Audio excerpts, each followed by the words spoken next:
सिर्फ एक कट लगा के बगैर कपड़े के, बगैर किसी फोम के, बगैर लाइनिंग के हम बनाने वाले हैं ऐसा ऑर्गेनाइज़र जो ना सिर्फ आप रख सकते हैं अपनी अलमीरा में, बल्कि जब आपके मोटे कपड़े आपने बंद करने हों तब भी आपको परेशानी नहीं होगी। इसी को उठा के बंद कर लें। बिल्कुल जी, एक ज़बरदस्त ऑर्गेनाइज़र सिर्फ और सिर्फ आटे के बोरे से हम बनाने वाले हैं। इसी तरह से छोटे से टिप्स एंड ट्रिक्स हैं जिस पे अमल करके आप अपनी लाइफ को आसान बना सकते हैं। तो वीडियो को एंड तक देखिएगा, स्किप मत कीजिएगा, ताकि मेरे सारे आज के जुगाड़ आपकी समझ में आ सकें। बिस्मिल्लाहिर्रहमानिर्रहीम। अस्सलाम वालेकुम, कैसे हैं आप सब? उम्मीद करती हूँ खैरियत से होंगे। अक्सर ऐसा होता है कि हमारे जो बच्चों के ड्रेसेस होते हैं ना, तो उनके गले कुछ बड़े होते हैं। ज़ाहिर है जब बड़े बच्चे के छोटे हो जाते हैं तो हम दूसरे बच्चे को दे देते हैं, लेकिन उसको गला जो है वो ठीक से सेट नहीं हो रहा होता। तो इसका बहुत ज़बरदस्त सा जुगाड़ है। मेरे पास ये वेलवेट की फ़्रॉक जो कि मेरी बड़ी बेटी की थी और अब उनको छोटी हो गई, तो मैंने सोचा छोटी बेटी को दे दूँ।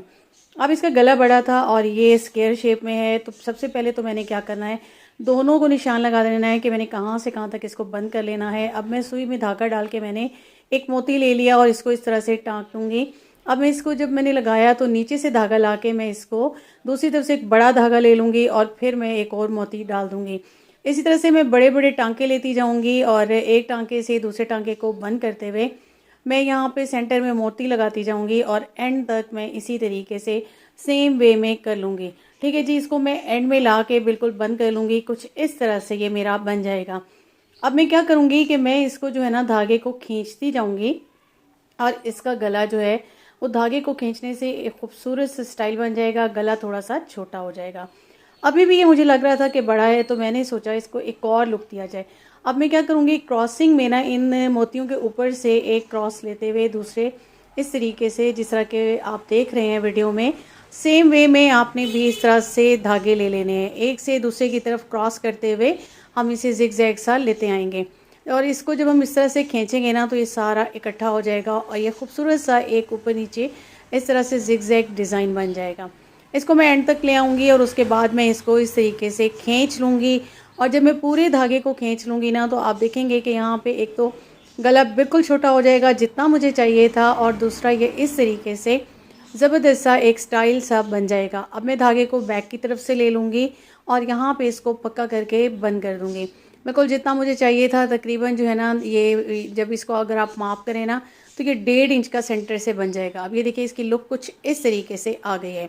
ज़बरदस्त सा ये हो गया और अब ये इजीली आप इसको यूज़ कर सकते हैं। नेक्स्ट आइडिया देख लेते हैं। हमारे पास इस तरह के फ्रेम होते हैं जो कि हम कढ़ाई वगैरह के लिए अक्सर यूज़ करते हैं। हमारे पास पिलो भी मौजूद होते हैं पुराने, जिनको हम यूज़ नहीं कर रहे होते। तो इसका मैं एक ज़बरदस्त सा यूज़ करने वाली हूँ। इस पिलो को इसके ऊपर इस तरीके से चढ़ा देंगे, इसकी एक साइड को, जैसे हम कढ़ाई करते हुए कपड़े को चढ़ाते हैं। अब ये मेरा एक ज़बरदस्त सा ऑर्गेनाइज़र बन जाएगा। इसके उस पार्ट को ऊपर रखना है जिसमें होल है। ये आपका ज़बरदस्त सा ऑर्गेनाइज़र बन गया। अब इसको आप कहीं भी ऑर्गेनाइज़ कर दें। आप इसको चाहे अलमीरा में रख सकते हैं, लेकिन मैंने क्या किया है कि जो मेरा ये लॉन्ड्री का एरिया है ना, वहाँ पे मैंने इसको लगा दिया। और क्या होता है कि आपके जो है अंडरगारमेंट्स होते हैं, आप उनको यहाँ पे जब वॉशिंग के लिए डालते हैं ना, इसके अंदर इजीली डाल देंगे। इस तरह से ये मिक्स नहीं होते। जब आपने इसको वॉश करना होता है, सारे इनको हम अलग से वॉश कर रहे होते हैं, तो इस तरह से ईजीली ये आपका काम हो गया है आसान। नेक्स्ट आ जाते हैं। बिल्कुल जी, ये एक और फ्रेम है मेरे पास और इसका मैं क्या करने वाली हूँ, ये मैंने यहाँ पे ले लिया, इसको ओपन कर लिया और इसके एक पार्ट पे ना यहाँ पे मैं क्या लगाऊंगी, मेरे पास ये मौजूद हैं छोटे छोटे से पीसीज होते हैं। आपके पास ये चिकन की लेसेस होती हैं, ये जाली वाली होती हैं, गोटे वाली होती हैं, और या फिर आपके पास होती हैं कुछ इस तरह के स्टाइल की कि आप उनमें होल होते हैं। तो यहाँ मैंने 3 ले ली हैं। इसको लगा के मैंने एक्स्ट्रा कट कर दी और इसको मैं फ्रेम को ऊपर चढ़ा दिया। अब ये ज़बरदस्त मेरा ऑर्गेनाइज़र बन गया। क्या होता है कि आपकी ज्वेलरी होती है, बिल्कुल यहाँ पे मेरे पास मौजूद थे ये कांटे, और देखिए इन होल्स में ये इजीली चले जाएंगे और इस तरह से आप इनको सेट कर लेंगे। अब होता क्या है कि आपकी ज्वेलरी बहुत ज़्यादा होती है और आपको रखने की इतनी जगह नहीं होती, या फिर ये होता है कि ये इस तरह से छुप जाती है कि जब आपको कहीं जाना हो और आपको समझ में नहीं आ रहा होता है कि आप क्या पहने। अब यहाँ पे मैंने जितनी हेयर पिन्स थी उनको भी लगा दिया और ये ज़बरदस्त से मेरा ज्वेलरी ऑर्गेनाइज़र बन गया है। बेकार पड़ा हुआ था तो मैंने सोचा इसको मैं इस तरीके से काम में ले आऊँ।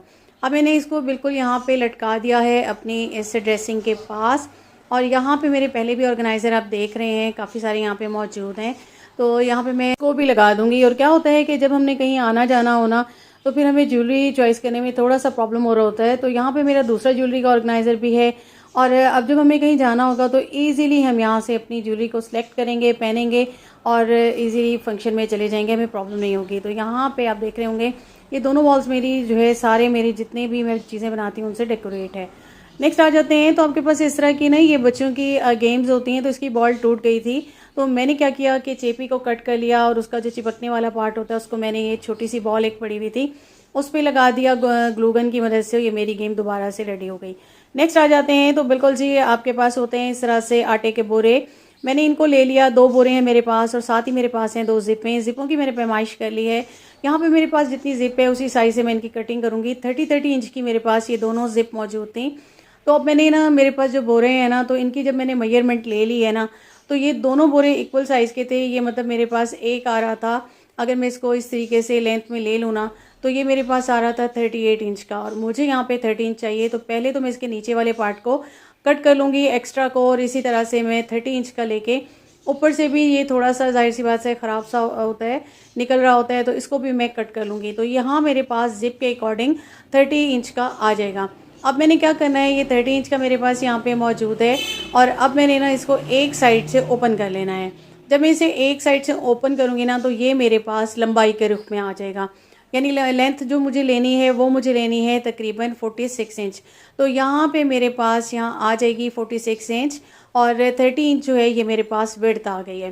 ठीक है जी, इसको मैंने मेजर कर लिया और ये मेरे पास आ गई है 46 इंच। और ये जब मैं इसकी विड्थ अब देखूँगी तो ये मेरे पास 30 इंच है।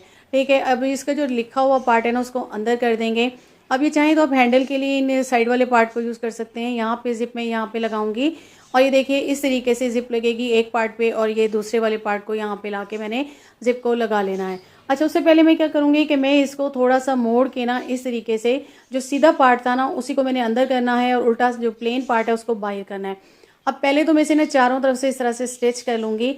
इसका मुझे एक फ़ायदा ये होगा कि धागे जो इसके निकल रहे होते हैं ना वो नहीं निकलेंगे और ये इजीली स्टिच हो जाएगा। और जब मैं इस पर ज़िप लगाऊंगी ना, तो मैं इसको सीधा रख के ज़िप लगाऊंगी, यानी कि मुझे इसको पहले उल्टे से लगा के फिर उसको जो है ना ज़िप को लगा के सीधा नहीं करना पड़ेगा। तो यहाँ पे ये इजी काम मेरा हो जाएगा। तो यहाँ पे मैंने चारों तरफ से स्टिच कर लिया था इसको और अब मैंने क्या करना है, जो लिखा हुआ पार्ट है उसे अंदर करूँगी, प्लेन पार्ट को मैं यहाँ बाहर करूँगी। बिल्कुल प्लेन पार्ट को मैं लेने वाली हूँ और अब मैंने ज़िप ले ली है और ज़िप को मैं यहाँ नीचे रखूँगी और ऊपर से इसको बस स्ट्रेट सीधा ही रख के, क्योंकि हमने इसको पहले ही सी लिया था तो ये हमारे पास इजी हो जाएगा। अब मैं इसको ज़िप को एक कॉर्नर से लेके दूसरे कॉर्नर तक स्टिच कर दूँगी। पहले एक साइड से करूँगी और इसके बाद मैं इसके दूसरे पार्ट को भी सेम वे में इस तरह से ऊपर से रखते हुए मैं इसे स्टिच कर लूँगी। तो ये ईज़िली मेरी स्टिच हो जाएगी ज़िप।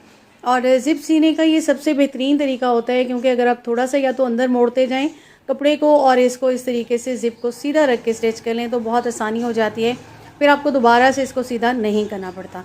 यहाँ मैंने इसको एक साइड से स्टिच कर लिया, अब मैं दूसरे पार्ट को भी ले लूँगी और इसको इस तरीके से स्टिच कर लूँगी। ठीक है जी, यहाँ पे मैं इसको जब तक कंप्लीट करती हूँ आप जाके काइंडली मेरे चैनल को सब्सक्राइब कर दें, बेल आइकन को प्रेस कर दें और अपनी फ्रेंड्स एंड फैमिली के साथ शेयर ज़रूर करें। और यहाँ पे ज़िप लग गई है। अब मैंने क्या करना है कि इसको ज़िप वाले पार्ट से बिल्कुल इक्वल कर लेना है। ठीक है, इस तरह से।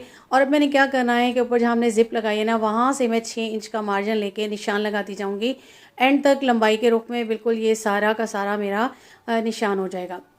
अब क्या करूँगी, 6 इंच का पार्ट मैंने लिया था उससे मैं फोल्ड करके इसको कुछ इस तरीके से रख लूँगी। अब ज़िप मेरी थोड़ी सी अंदर की तरफ आ जाएगी। अब कॉर्नर मैंने लेने हैं तो मैं यहाँ पे 4x4 इंच के कॉर्नर जो है ना 2 ऊपर की तरफ 2 नीचे की तरफ कट कर लूँगी। अब मैंने इसको सीधा कर लेना है। सीधा करने के बाद यहाँ पे जो साइडें थी ना दोनों साइड की उनको मैं पहले स्टिच कर लूँगी। अच्छा, इनको मैं इजीली यहाँ पे स्टिच कर लूँगी और दोनों साइडें स्टिच करने के बाद मैं इसको क्या करूँगी कि जो कॉर्नर है ना इनको मैं इस तरीके से पकड़ के और ये बॉक्स सा बना लूँगी। मैंने आपको बहुत दफ़ा बताया है, बल्कि तकरीबन ही डेली में जब भी बैग बना रही होती हूँ आपको मैं बताती हूँ कि इनको कॉर्नर्स को हमने किस तरीके से फिक्स करना होता है। तो ठीक है जी, इसको हमने कर लिया और अब ये मेरे पास कुछ इस तरह से आ जाएगा। अब मैं इसको सीधा कर लूँगी। सीधा करने के बाद मैंने क्या करना है कि जो ये देखिए लिखा हुआ पार्ट है ना अंदर चला जाएगा। मेरे पास एक प्लेन पार्ट जो है बाहर की तरफ आ जाएगा। अब ये मेरे पास कुछ इस तरीके से आ गया है। अब मैंने क्या करना है कि जो कॉर्नर है ना यहाँ से ये सामने फ्रंट का जो पार्ट है ये लेके और ये कॉर्नर्स लेके मैंने चारों तरफ से कुछ इस तरीके से स्टिच कर लेना है। ठीक है जी, सामने का ये ज़िप के ऊपर से तकरीबन 1.5 इंच का पार्ट आ जाएगा और ये फिर कॉर्नर की तरफ आ जाएगा। इसी तरह से कॉर्नर से लेते हुए मैं ऊपर ये चारों तरफ से मैं इसको स्टिच कर लूँगी। एक तरफ से लाऊँगी, दूसरी तरफ फिर बैक की साइड से और फिर कॉर्नर की तरफ। ठीक है जी। इस तरह से ये एक जो है ना सूटकेस टाइप यानी कि आपका बन जाएगा। उसके बाद जो बाकी नीचे 2 कॉर्नर्स हैं ना, उनको भी मैं इसी तरीके से कॉर्नर से जो है वो स्टिच कर दूँगी। ठीक है जी। अब ये इस तरीके से मैं इसको ईज़ी कर लूँगी, क्योंकि इससे ये होगा मुझे जो फ़ायदा होने वाला है कि मुझे ज़िप बंद करने में, खोलने में इसको बहुत आसानी हो जाएगी और ये बिल्कुल आपका एक सूटकेस टाइप जो है वो तैयार हो जाएगा। अच्छा, जो हमने स्ट्रिप्स कट की थी ना, अगर आप चाहें तो उसको जो है इसकी साइड्स पे लगा सकते हैं, लेकिन मैंने इसे बगैर स्ट्रिप के बनाया है, तो मैंने स्ट्रिप नहीं लगाई, वरना जो बच जाता है ना उसको आप स्ट्रिप की तरह करके इस पर लगा सकते हैं। तो यहाँ पे जी ये आपका तैयार हो गया है, बिल्कुल एक ज़बरदस्त सा सूटकेस टाइप आपका बैग। और अब इसका आपको ये फ़ायदा होने वाला है कि आपने अगर अलमीरा में इसको रखना है तो आप इजीली इसमें सारे कपड़े रख देंगे। और मैं यहाँ आपको खोल के इसमें कपड़े रख के दिखा रही हूँ। तो मेरे पास यहाँ पे शॉल्स वगैरह हैं और जर्सियाँ हैं। जब बहुत ज़्यादा सर्दी आती है तो हम इनको यूज़ करते हैं। अब इनको रखना थोड़ा सा मुश्किल था, तो मेरे पास कोई ऐसी जगह नहीं थी। अब मैं क्या करूँगी, इसमें डाल के इसको इसी ऑर्गेनाइज़र को उठा के अपनी अलमीरा में रख दूँगी, और जब अगर कभी मुझे बंद करना होगा ना, तो मैं तब भी इसको एज़ इट इज़ उठा के जो है वो बंद कर दूँगी और गर्मियों के कपड़े निकाल लूँगी। तो कैसा लगा आपको मेरा आज का कंटेंट? उम्मीद करती हूँ पसंद आया होगा। पसंद आया हो तो काइंडली मेरे चैनल को सब्सक्राइब कीजिएगा, बेल आइकन को प्रेस कीजिएगा। अपना रखिएगा बहुत ज़्यादा ख्याल। मुझे दीजिएगा इजाज़त। अल्लाह हाफ़िज़।